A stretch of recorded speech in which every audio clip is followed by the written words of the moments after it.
when you're randomly looking for inspiration and you receive a comment, you're supposed to make it happen, right? It's basically like it's been served to you on a silver platter. Is that the term? Is that the phrase? I don't know. English isn't my first language. Anyway, so this was supposed to be a hyper-realistic Santa hat, but then it wasn't, and I settled for a low-poly one because I'm lazy. I do put in a lot of effort into trying to make it a hyper-realistic one. I'm gonna cut those bits out of this video because then this video would be several hours long instead of just this bit.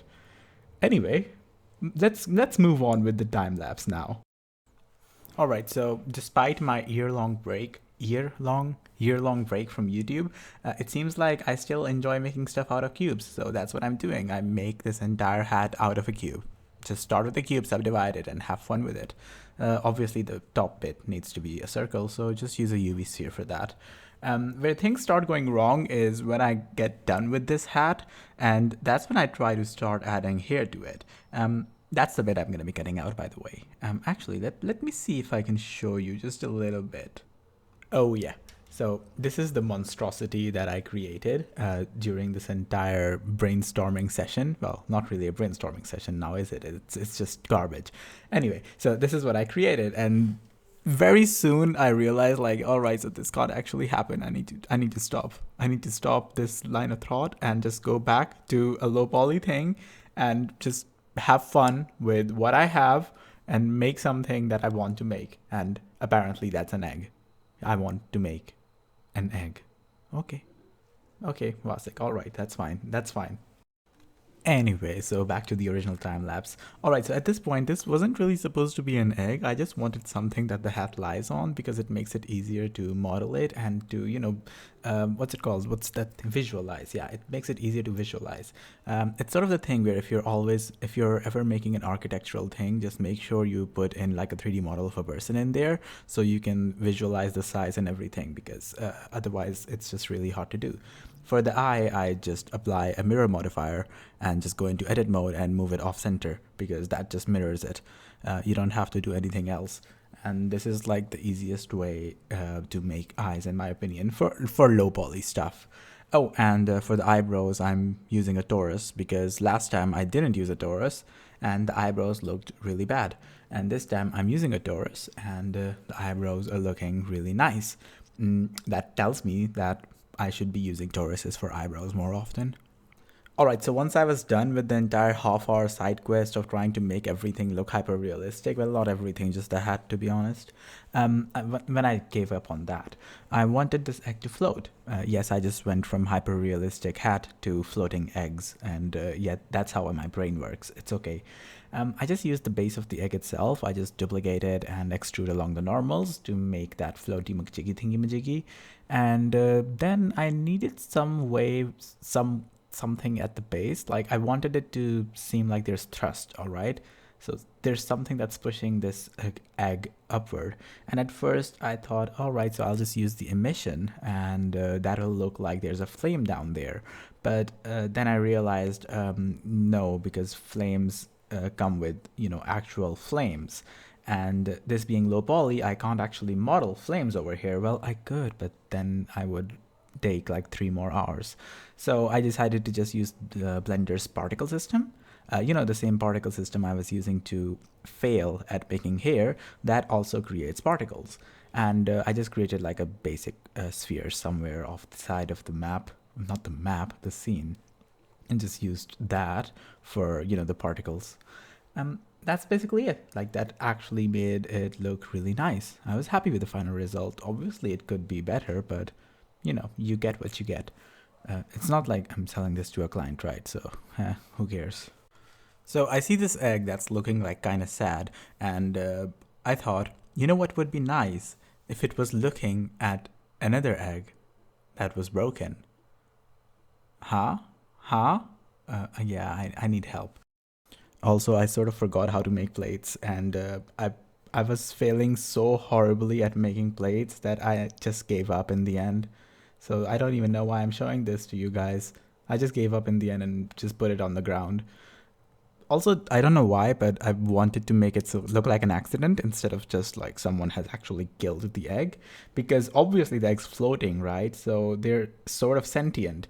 Obviously, they wouldn't get caught and get cooked. So, yeah, I wanted it to look like an accident. And the most annoying thing was that the backdrop during like this entire like process was just bent. It wasn't straight at all, and apparently that was the reason I was facing most of the issues with snap to plane, because when the plane you're snapping to isn't straight, objects are gonna get stuck, half inside it. And that was creating a lot of issues throughout the entire thing. So I finally realized, oh wait, the backdrop is, not straight. So I create a new one. And yeah, it's a lot better. Guys, please make sure your backdrops are straight.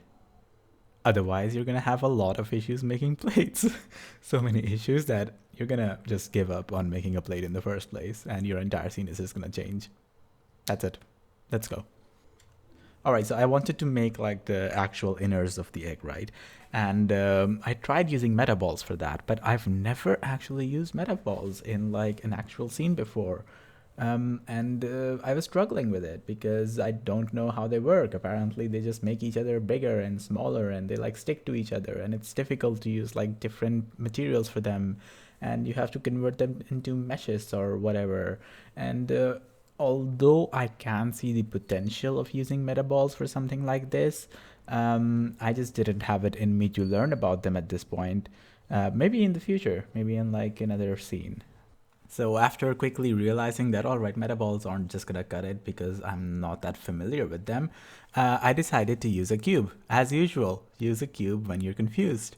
Just use a cube to make whatever you want, and that's what I do over here.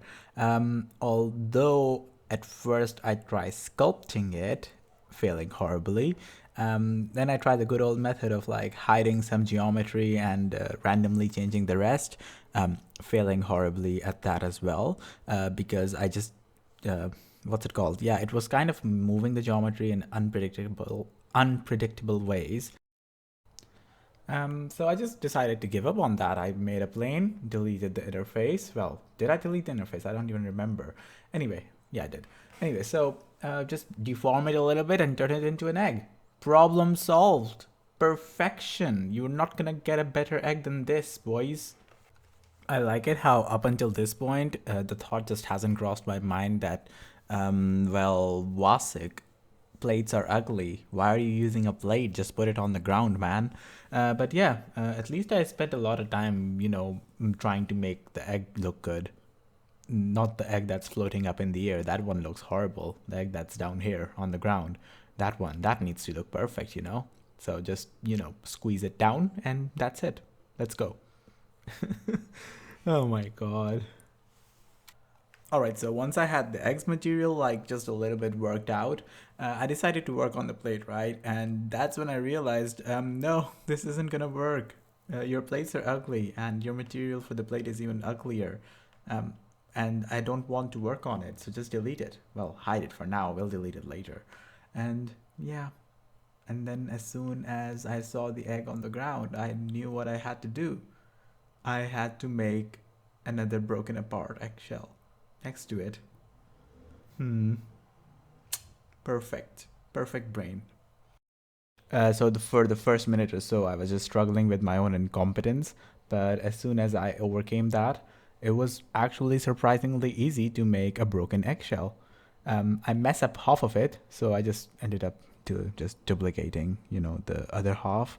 And it's not like anyone's gonna, take a ruler to the image and see it's duplicated. Yeah, this is exactly where I mess up. I delete like the wrong half. Anyway, um, yeah, that back half shouldn't be visible at this point. Oh yeah, there we go. All right, so like just delete it at this point. Don't even bother. Just put this there and duplicate it. All right, it's okay. It's okay. No one's gonna know. Okay, so this is when I had like a clear image in my mind of what I wanted the final scene to look like, right?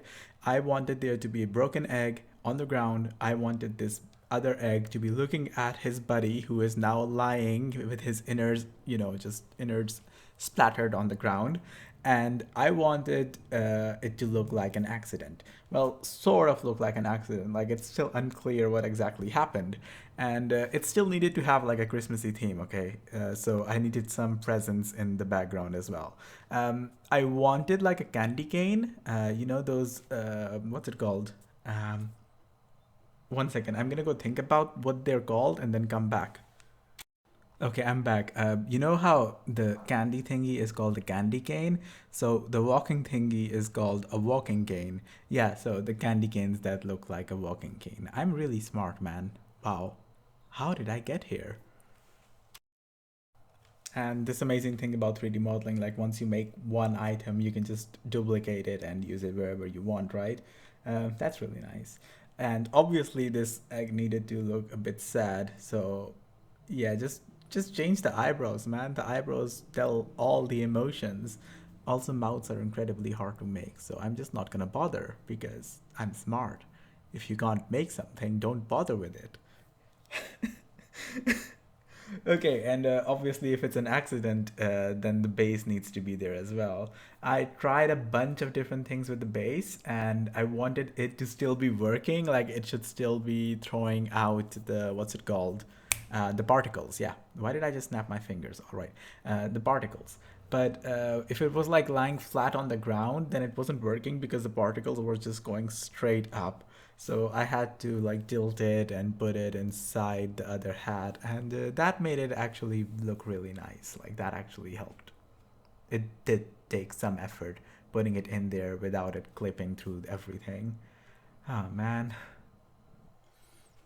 Okay, and obviously then it needed to throw out the particles, and the particles needed to interact with everything, right?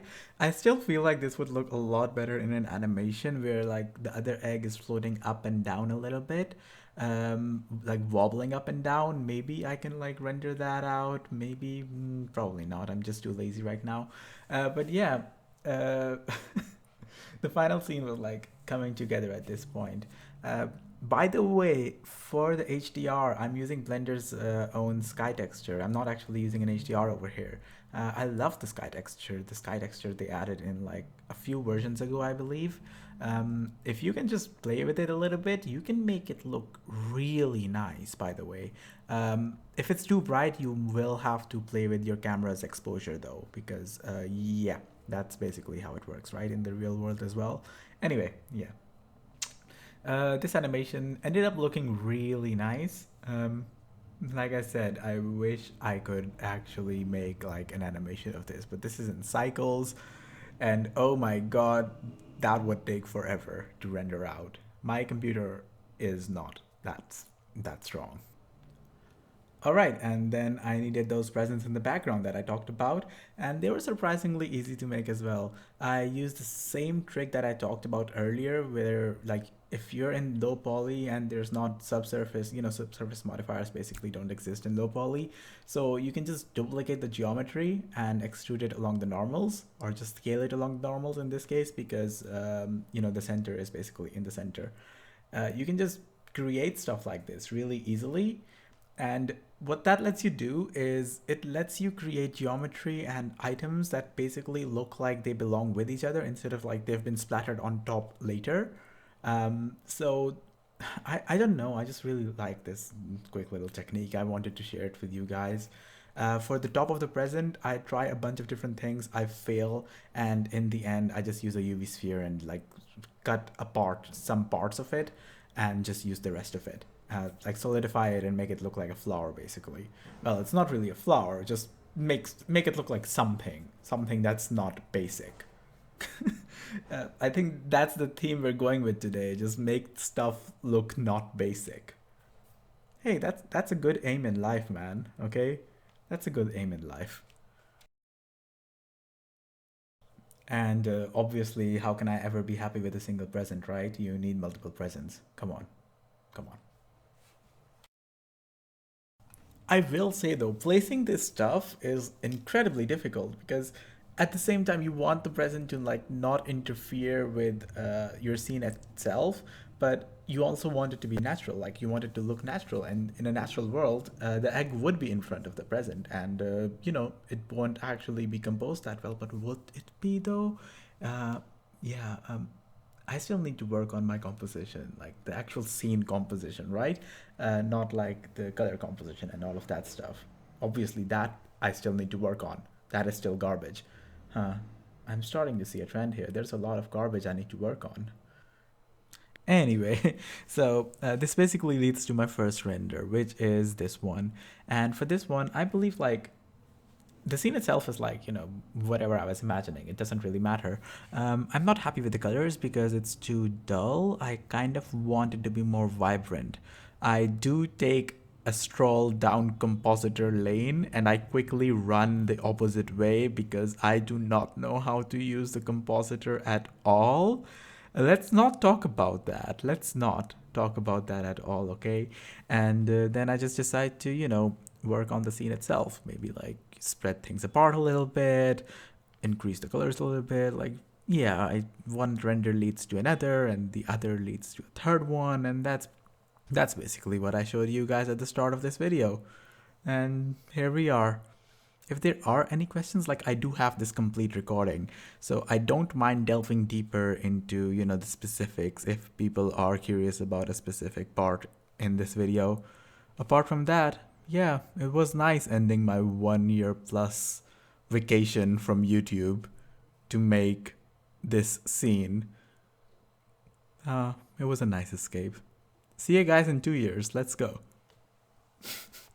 Oh man. I need to stop talking.